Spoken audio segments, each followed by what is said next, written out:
El 24 de marzo de 1976 no fue un día más en la historia argentina. En esa fecha, las Fuerzas Armadas de nuestro país, junto con el apoyo de la sociedad civil y religiosa, usurparon el gobierno y derrocaron a la entonces presidenta constitucional María Estela Martínez de Perón. Del mismo modo destituyeron a los gobernadores de las provincias, disolvieron el Congreso Nacional y las legislaturas provinciales, removieron a los miembros de la Corte Suprema de Justicia y anularon las actividades gremiales, como así también la de los partidos políticos. En síntesis, clausuraron las instituciones fundamentales de la vida democrática. La Constitución Nacional, es decir, la Ley de Leyes de la República Argentina, dejó de regir la vida política del país y los ciudadanos quedaron subordinados a las normas establecidas por los militares. Se inició entonces una dictadura que se instaló en el gobierno por la fuerza, por medio de lo que se llama golpe de Estado. El golpe de 1976 fue el último, pero no el único. Desde 1930 nuestro país había sufrido sucesivas interrupciones del orden democrático. La supresión de los gobiernos elegidos por el pueblo, la represión de los conflictos que surgían entre distintas clases sociales y la apelación a la violencia habían sido, lamentablemente, bastante frecuentes desde esa fecha. Sin embargo, la dictadura que se inició en 1976 tuvo características inéditas, recibiendo el nombre de terrorismo de Estado.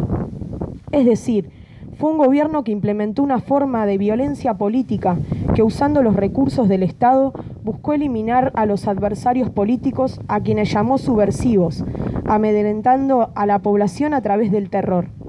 Al compás de este despliegue represivo, se implantó un modelo económico liberal y desindustrializador.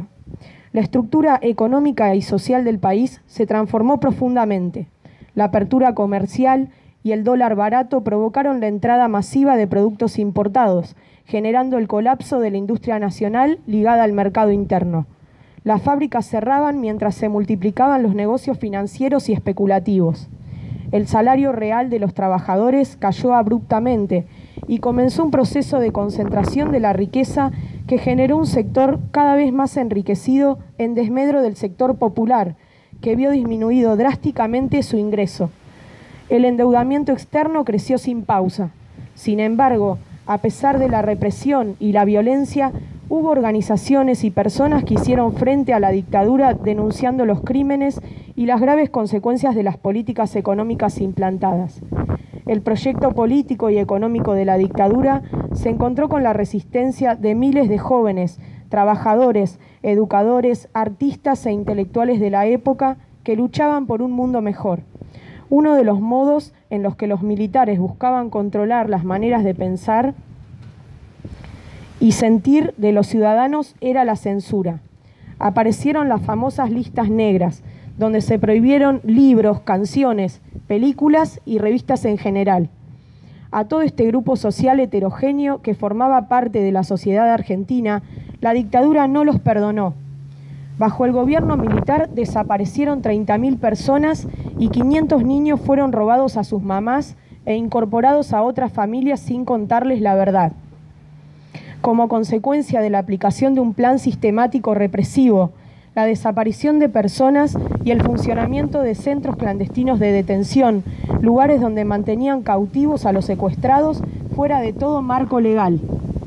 A partir de ese momento pasaban a ser desaparecidos, porque nadie sabía dónde estaban, no se daba información a las familias y el gobierno decía que no sabía qué había pasado con esas personas. Los familiares y amigos los buscaban en comisarías, hospitales, pero nadie les daba información. El horror fue tal que hoy sabemos, a través de numerosos testimonios brindados en procesos judiciales, que el destino de quienes estuvieron detenidos en centros clandestinos de detención fue la muerte. Aún se los continúa denominando desaparecidos, pues hasta el día de hoy sus familiares no han podido recuperar sus restos.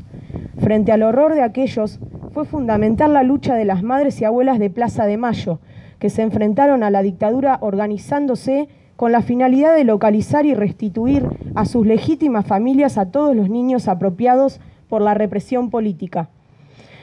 En todos sus años de lucha, las madres y abuelas encontraron a varios de esos nietos desaparecidos, devolviéndoles la identidad robada. Ya son 128 los nietos recuperados, pero la búsqueda continúa y por lo tanto es necesario que todos participemos como sociedad para cicatrizar una herida que solamente con verdad y justicia podrá cerrarse. Recién en 2003 se anularon las leyes de obediencia debida y punto final y se reabrieron los juicios por crímenes de lesa humanidad. Desde el año 2006 ha habido 201 sentencias contra genocidas y se abrieron 593 causas en las que se imputaron a 2.480 personas. Más de 850 represores fueron condenados por los delitos de privación ilegal de la libertad, tormentos y torturas, homicidios, desapariciones y apropiación de bebés y niños en el marco de un plan genocida. Al mismo tiempo, se desclasificaron los archivos de las Fuerzas Armadas, avanzando además con las políticas reparatorias a las víctimas del terrorismo de Estado. Se extendieron por todo el país los espacios para la memoria en los lugares que fueron utilizados para la represión. No obstante, en los últimos años, el Poder Judicial tomó decisiones regresivas como el otorgamiento de prisiones domiciliarias a genocidas condenados y la resolución de la Corte Suprema, conocida como el 2x1, que habilita la posibilidad de reducirles el tiempo de reclusión. Aún así, el proceso de justicia por crímenes contra la humanidad en nuestro país sigue siendo un hecho único en el mundo. Ante todo lo mencionado, no podemos dejar de expresar que desde diciembre de 2015 a la actualidad hay un claro avance en materia represiva y una evidente baja en la calidad democrática. Las acciones políticas del gobierno actual vienen implicando un salto en el autoritarismo, negando el genocidio de ayer para alentar que hoy se les conceda prisión domiciliaria e impunidad a genocidas condenados como Miguel Echecolatz, quien a partir de la segunda desaparición de Julio López desnudó cuántos resabios quedan todavía en las sombras del período más oscuro de nuestra historia. La criminalización de la protesta social, los presos políticos y la persecución de todos los que luchan, ya sean los trabajadores que enfrentan despidos hasta los pueblos originarios, encuentran en el inédito blindaje mediático la conformación de un cóctel brutal en la búsqueda de imponer un ajuste salvaje, con el saldo de miles de familias sin trabajo, baja de los salarios y jubilaciones, y un industricidio con el 50% de la máquina industrial ociosa, precarización laboral, tarifazos, endeudamiento externo y entrega de nuestros bienes comunes a las corporaciones. Si hablamos de provocaciones, no podemos obviar la visita en 2016 del entonces presidente de los Estados Unidos, Barack Obama, alegando un tema de agenda, pero no una provocación, por coincidir con el 40 aniversario del golpe de Estado de 1976.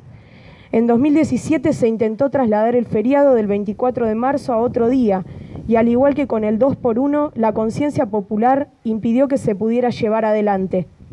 En 2018, en el marco de las obras por refacción de Plaza de Mayo, se levantaron y sacaron las históricas baldosas con los pañuelos pintados por las madres.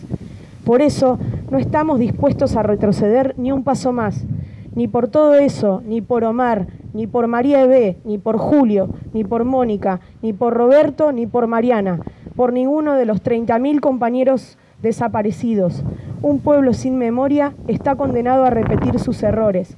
Por eso pedimos que la memoria, la verdad y la justicia no sean simplemente una consigna o una frase hecha,